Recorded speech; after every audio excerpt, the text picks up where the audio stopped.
सांस ले रहे हैं बाबा साहब डॉक्टर भीमराव अंबेडकर की वजह से। उनके जो संविधान जो लिखा गया था उसके बाद जो ये जो कार्यक्रम किया जा रहा है उसकी सबसे पहले बधाई। और जो डॉक्टर भीमराव अंबेडकर महासभा के द्वारा जो गांव की जो समिति है उसके द्वारा जो ये कार्यक्रम लगाया गया है बहुत ही सराहनीय कार्य है। और मैं देख रहा हूँ कि बच्चों ने बहुत अच्छी परिस्थिति अपनी दी है, जैसे क्योंकि अभी छोटे बच्चे हैं सीख रहे हैं, लेकिन हमारे समाज के अंदर बोलने का जो व्यवस्था है, कभी हमारे बच्चे मंच पर बोले नहीं और अब बोल रहे हैं अपनी कविताओं के माध्यम से या किसी भी तरीके के माध्यम से बाबा साहब को याद कर रहे हैं, तो ये बहुत बड़ी बात है। साथियों, मैं पेशे से पत्रकार हूँ और बहुत करीब से जो तमाम सरकारें हैं वो देखता हूँ। लगभग बीजेपी को भी देखा है, कांग्रेस को भी देखा, सभी लोगों की कवरेज कर रहे हैं। मैं एक चीज बताना चाहता हूँ आपको कि अभी हम सारे व्यक्ति जितने भी बैठे हैं इस दिवस को तमाम सरकारें 26 जनवरी कहकर मना रही हैं, गणतंत्र दिवस कहकर मना रही हैं। मेरा कई बार सवाल होता है वहां पर सब डिविजनल मजिस्ट्रेट जो झंडे को फहराते हैं कि जी इस दिन हमारा संविधान लागू हुआ था, तो इस कार्यक्रम को संविधान दिवस के उपलक्ष्य में क्यों नहीं कहा जाता।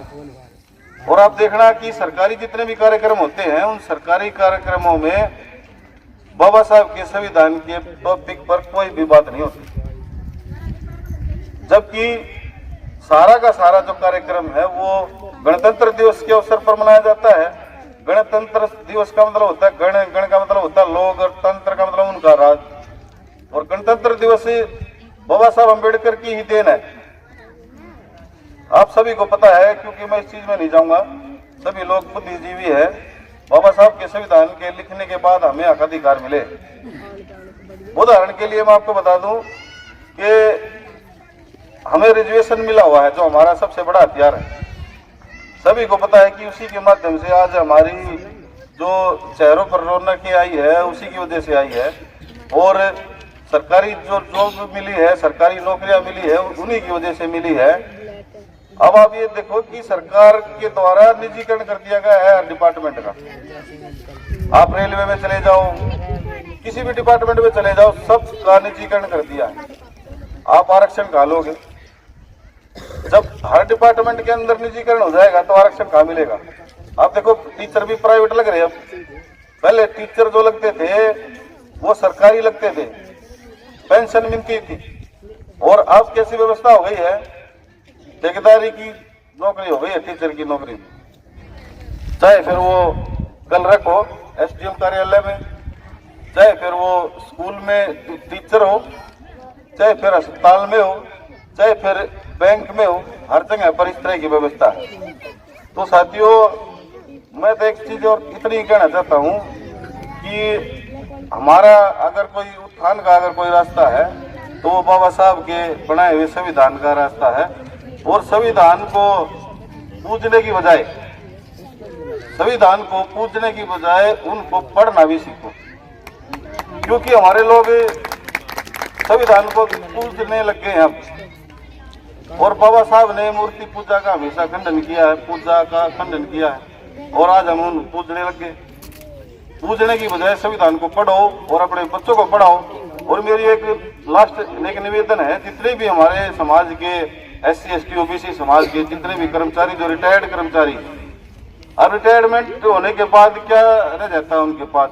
समाज में उनको काम देना, समाज में जाना चाहिए, समाज के लोगों को जागरूक करना चाहिए, संविधान के बारे में बताना चाहिए। जितने हमारे महापुरुष हैं जिन्होंने अपने समय में बलिदान दिए हैं उनके बारे में उनके बीच में जाके चर्चा करनी चाहिए। कई बार यहाँ भी एक बात बोल रहे थे कि भाई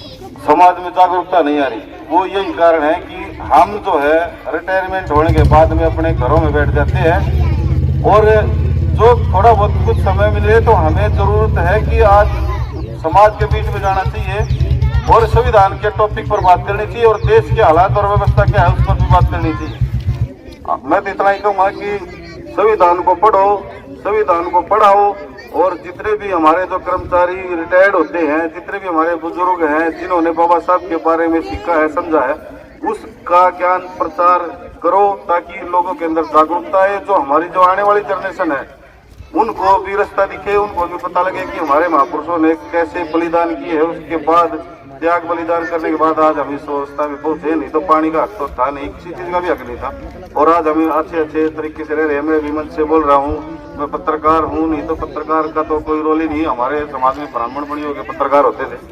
तो साथियों ज्यादा ना बोलते हुए, क्योंकि मंच से भी समय कम का भाव की पर्ची आ गई थी, इसलिए मैं तो यही कहूँगा कि अपने बच्चों को पढ़ाओ और आगे बढ़ाओ और अच्छी अच्छी जॉब पर लगाओ, नौकरियों पर लगाओ। हर फील्ड में हमारे योगदान हमारे बच्चों का और हमारे समाज का होना चाहिए। थैंक यू, धन्यवाद।